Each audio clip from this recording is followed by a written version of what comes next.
Hello, good afternoon. Welcome to a new English lesson. Today I have to first change the title. It's not grammar. Today is a vocabulary lesson. So, vocabulary lesson. Just a sec, sorry. Okay, I change it. So, how are you? I hope you're all well, all one of you. Today I will read some interesting vocabulary for you and analyze it and give some examples and sentences, and hopefully you will be able to use all of these words in some of your future conversation.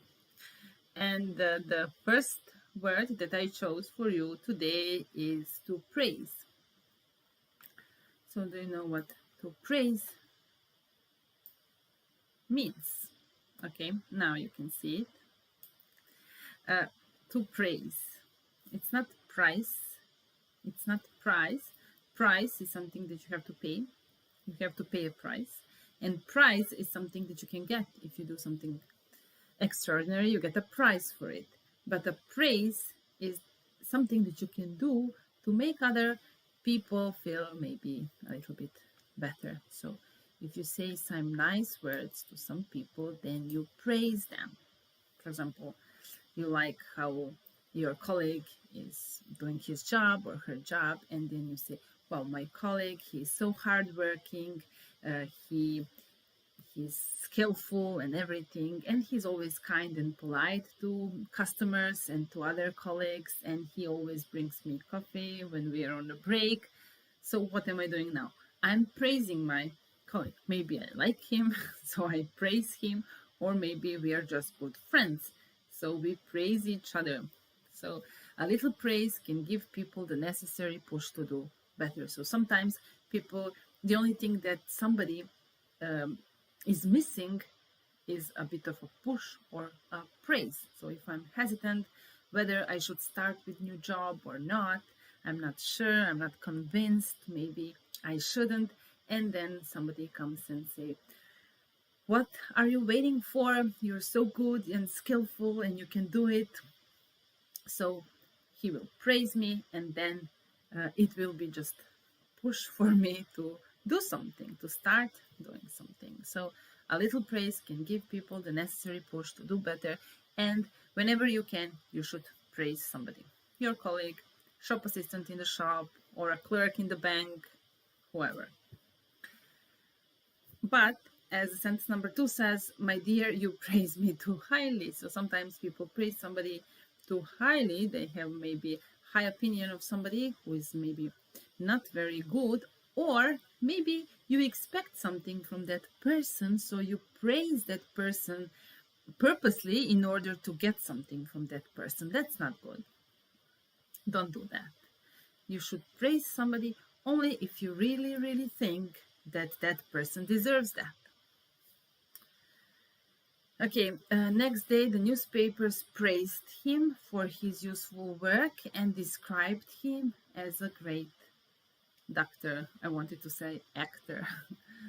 Okay, so the newspapers praised him. So he got an article about him in the newspaper, and they wrote something nice and good about him. So he was praised by the journalist, by some of the journalists who worked in the newspaper, and they said that he is a great doctor.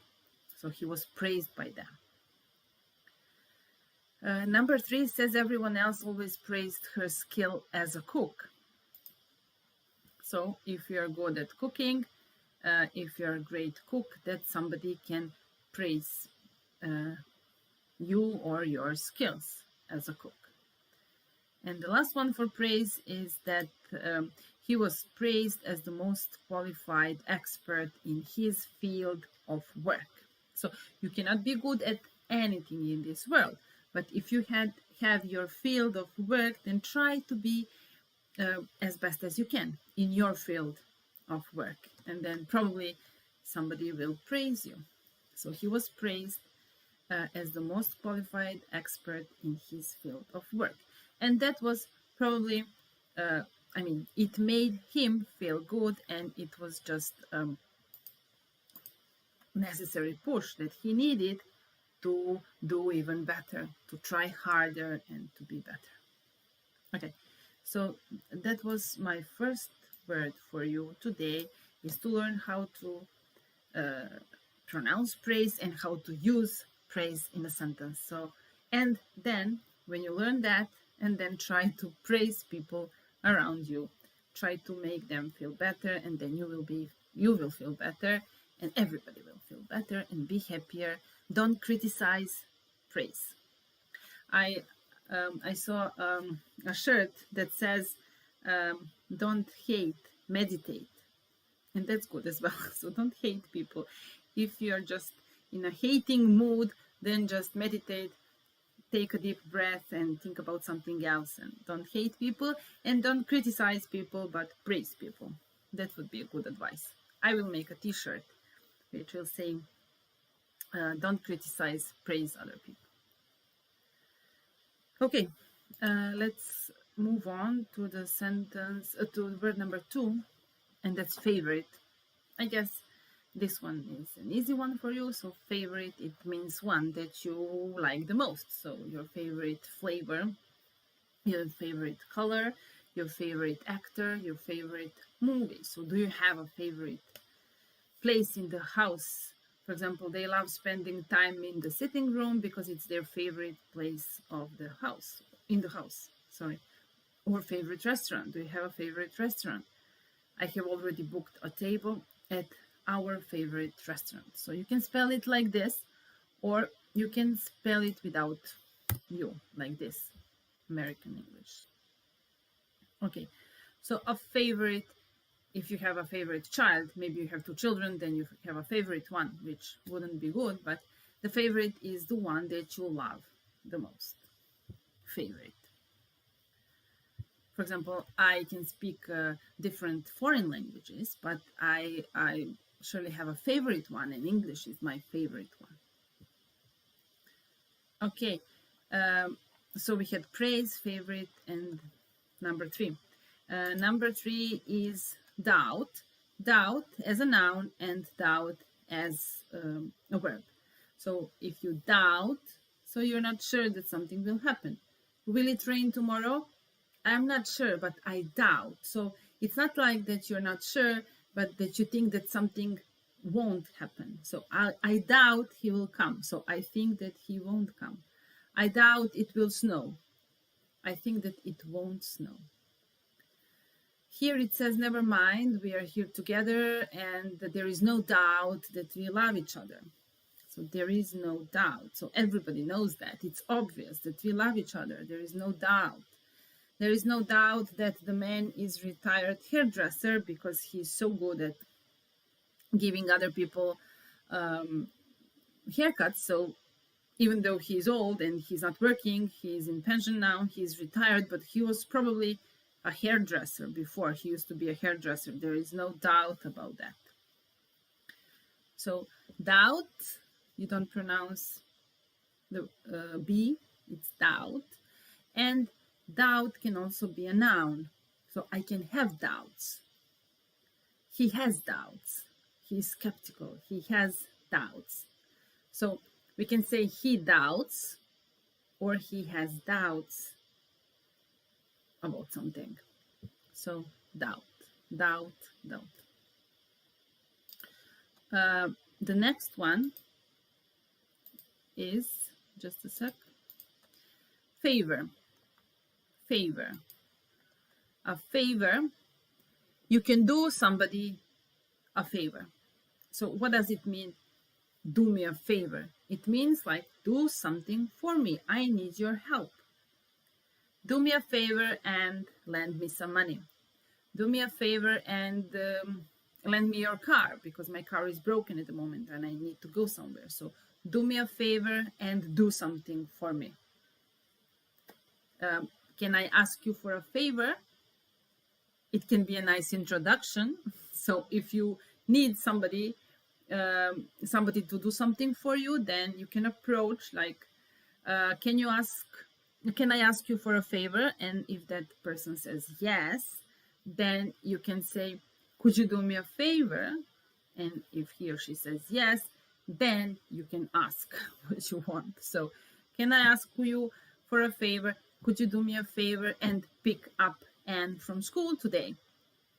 I have a hairdresser appointment and I cannot go and pick up our daughter from school today, so do me a favor and pick her up from school. So do me a favor, it means do something to help me, do something for me. Do me a favor. Okay, so we had some interesting words. We have had some interesting words so far. Praise, favor, favorite, and doubt. And we have come to the word number 5, and it's accuse. It's not very nice to accuse somebody of doing something, because usually you don't feel very nice when you accuse somebody of doing something, and that person that you're accusing also doesn't feel very comfortable. So she accused Mark of stealing her purse, for example. So what does it mean? She said, he stole my bag.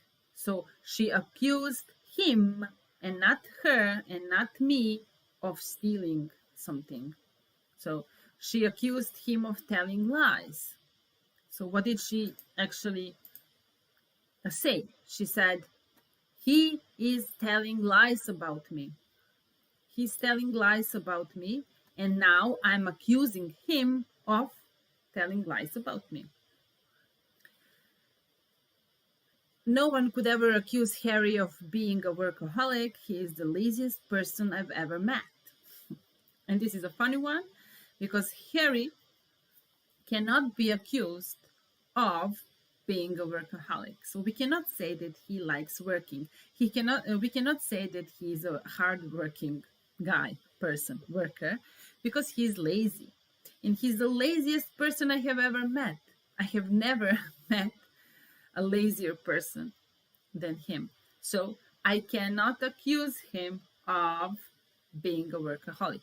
Maybe I can accuse him of being a lazy person, but I cannot say that he's a workaholic. And his children have accused him of what? Let's see, of neglect. That's a serious accusation. So if you accuse somebody, then you can make an accusation. Accusation is a noun, accuse is a verb. So they have accused him of neglecting them, or they have accused him of neglect. To neglect something, it means that you don't pay attention to that, for example, or that you completely forget about something. So I had my duties at work, but I neglected them. I put them aside. I forgot about them. I didn't do anything that I was supposed to do, so I neglected that. So if you neglect your children, which is not good at all, it means that you don't even care what will happen to them. So you don't feed them, you don't educate them, you don't raise them, you don't care about them, so you neglect them. So his children have accused him of neglect. Okay, so accuse, accusation, doubt, favorite, favor, do me a favor, and the first one was to praise somebody. Okay, I hope you can follow. And now we have two easy ones, and these are two animals, a rabbit and a spider. A rabbit and a spider. Are you afraid of rabbits? Are you afraid of spiders? Usually people are afraid of spiders, I guess.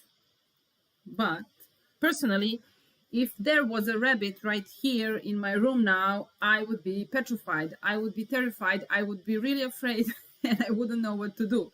So I'm afraid of both rabbits and spiders and any kind of animals. Once I had a squirrel on my stairs in my house, on the staircase, and I was completely terrified. I started screaming and running up and down and didn't know what to do, even though this squirrel was just a tiny little animal, and she was completely scared of me, of course. So we were both in panic. Anyway, a rabbit is an animal who has long ears and short tail, and it can jump and hop around, and usually eat carrots. I mean, in cartoons, rabbits eat carrots, but I don't know if rabbits in their real life eat only carrots. I think that they can eat whatever they find in the nature. So maybe they love carrots as well.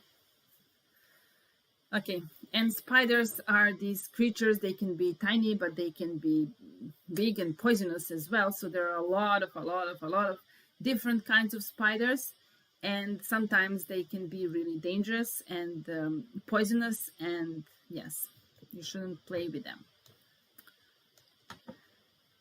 Okay, 2 animals, and now convince and persuade. Let's move to something more difficult. To convince or to persuade somebody. What does it mean? He convinced me that the story was true. So, at the beginning, did I think that the story was true? No. I said, no, this story is false. It's not true. I don't believe in this story. But then he talked to me and he explained to me something and blah, blah, blah, blah, blah. And then he convinced me. And then I started thinking that the story was true. So to convince somebody, it means to talk somebody into something. So to talk a lot in order to make that other person believe in your story. The other way to say to convince is to persuade. So you can convince me to go out even though it's raining, or you can persuade me to go out for a walk even though it's raining, but only if you are, I don't know, maybe you're a handsome guy who I like, and then I will go for a walk with you even though it's raining. You can easily persuade or convince me to do that. You know, and you can always convince me or persuade me to go to have lunch in an expensive and fancy restaurant because I like going out. I like eating in restaurants. So even though it's cold outside and maybe it's raining and maybe it's dangerous because of pandemic and COVID, but you can convince me easily. You can persuade me to go there. Okay, I was unable to convince her to stay, but you can fail. So you can convince me, or you can be unable to convince me. So he talked a lot. He talked for hours.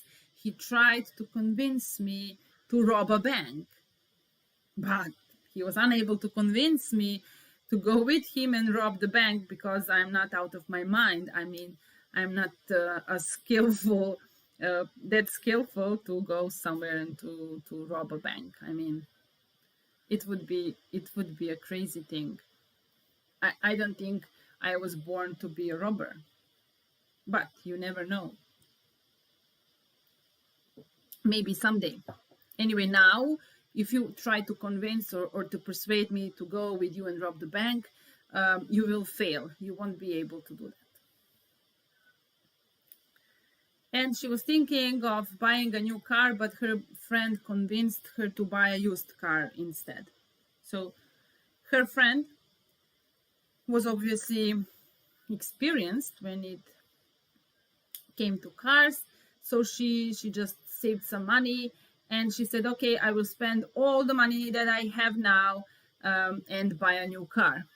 But then her friend persuaded her, he convinced her not to spend all her savings on a new car. He said, it's better to buy a used car.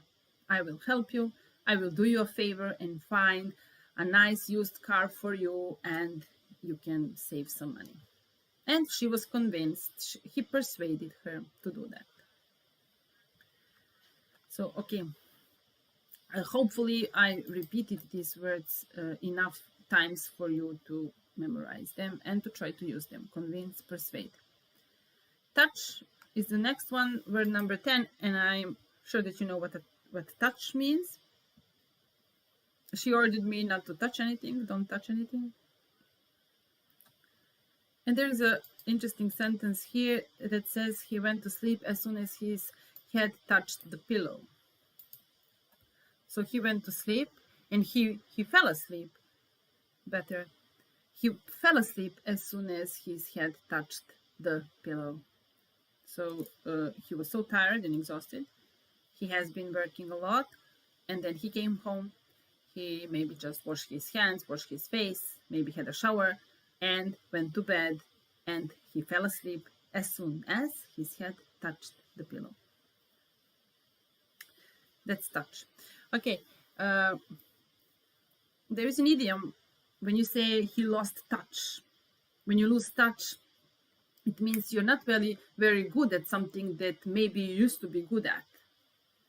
There was example, he lost touch with ladies.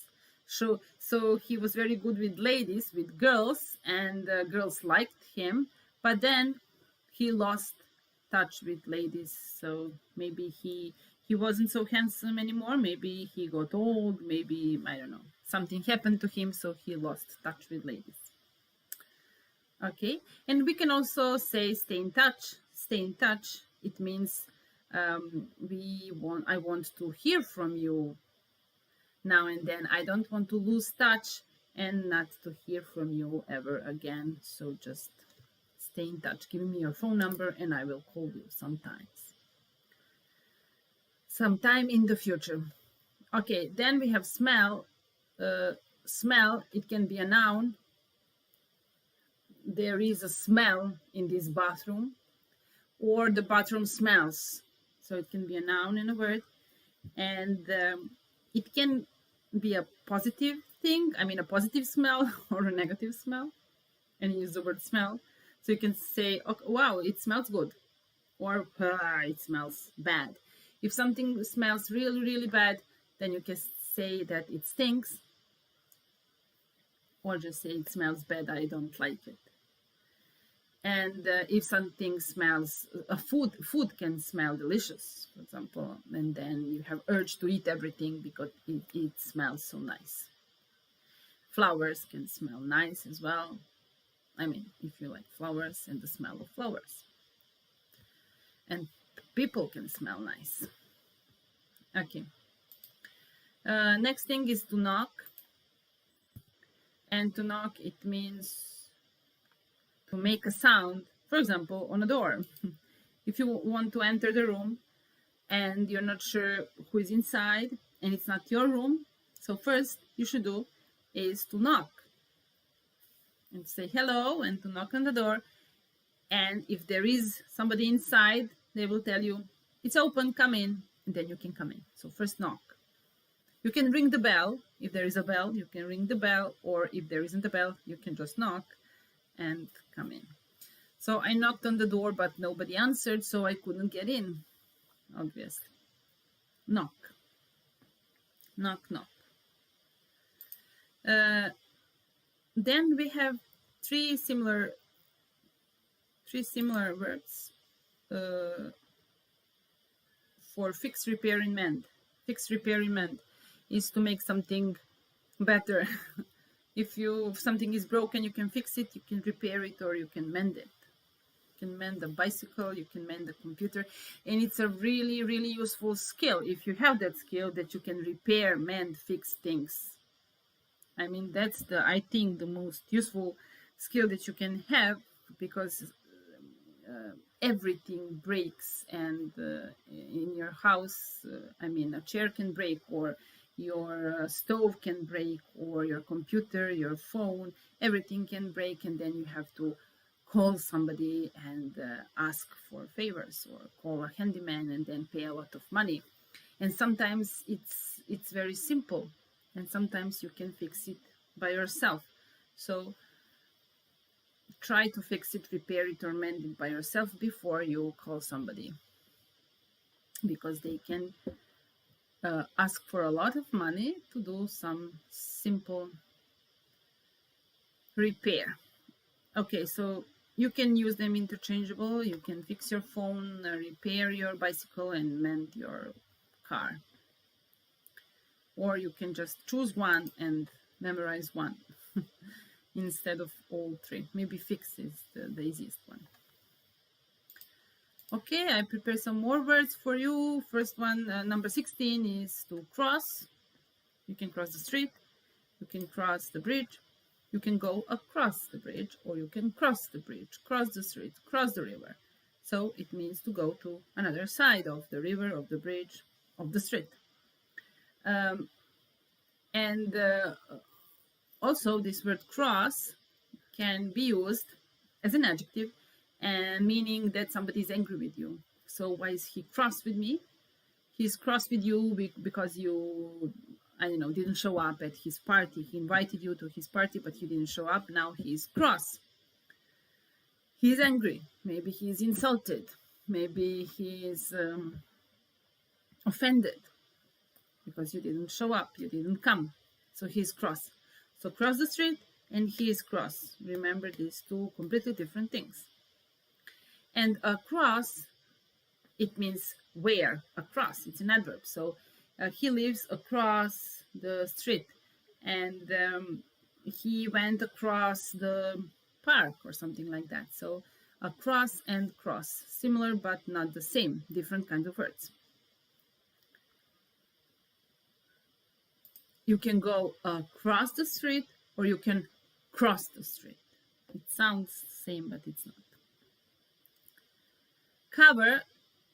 Cover, it means to, here we have snow-covered streets. When something is covered with snow, it means there is snow everywhere. If something is covered with, there was a sentence in one book which said that her fingers were covered with rings. So she had a ring on each finger. So her fingers were covered with rings. So her, what can be covered with what? My garden is covered by grass on leaves, because leaves are falling off the trees right now. So there are a lot of leaves in the garden. And the floor is covered with rugs or carpets. So, and you can cover yourself when you're cold. So I'm cold, I would need a blanket or something to cover myself because I'm cold. Cover. Okay, and what do we have here? We have replace, replacement, irreplaceable. So to replace something, to put it in a place instead of something else. So can you replace this part, my computer? Can you replace this? I have an old, I don't know, refrigerator. So I want to replace it with a new one. I will buy a new one. I will throw away the old one. So I replace them. And a replacement is a noun. I will do my best to find a replacement. So I can't come to work tomorrow. Can you find a replacement for me? I will do my best. I will make sure to find a replacement at the earliest opportunity. So as soon as I can, I will find you a replacement. But it will be hard because now a lot of people are sick and at home. So it's very, very difficult to find a replacement. So, but I will do my best. That's an interesting phrase, to do your best. It means to try really, really hard to do something. So I will do my best. And replace, replacement, irreplaceable. Word number 25 is irreplaceable. So if you are irreplaceable, no one can find a replacement for you. So he is irreplaceable. He has been working in this company for, I don't know, 25 years, and he's absolutely irreplaceable. No one knows the job better than he does. No one can do this job better than he does. He's so experienced and skillful, and he's irreplaceable. And in order to be irreplaceable, one must be always different. It says in order to be, if you want to be irreplaceable, you have to be different. Okay, but also you have to work hard. You have to sleep less and work hard in order to be irreplaceable. So, yes, that's it. I think I'll finish here with my vocabulary list. I will just remind you that we talked about these words. The first one was to praise. So we said that it's very important to praise people, to say nice, good things about other people, and then they will okay, of course, say something nice about ourselves. They will compliment us. They will praise us. Then we have the word favorite, which means the one that you like the most, favorite. Then doubt, when you have doubts, then you are not sure about something. Favor is something you can ask for. You can ask somebody to do you a favor, and it means you ask for help. To accuse, it means to say that somebody did something usually wrong. So she accused him of telling lies, so she said that he was telling lies. Then a rabbit and spider, we talked about rabbits and spiders. Where do they live? What do they eat? And what do they look like? To convince and persuade, we connected these two words. To convince and to persuade somebody to do something is simply to make people do something that you want them to do. Touch, smell, knock, fix, repair, mend, to cross the street, go across the street, to cover something, and to replace, to find a replacement, and to be irreplaceable. Okay, I hope you'll memorize all these words and these examples that I gave, and that we will see each other next time. Goodbye, have a nice day.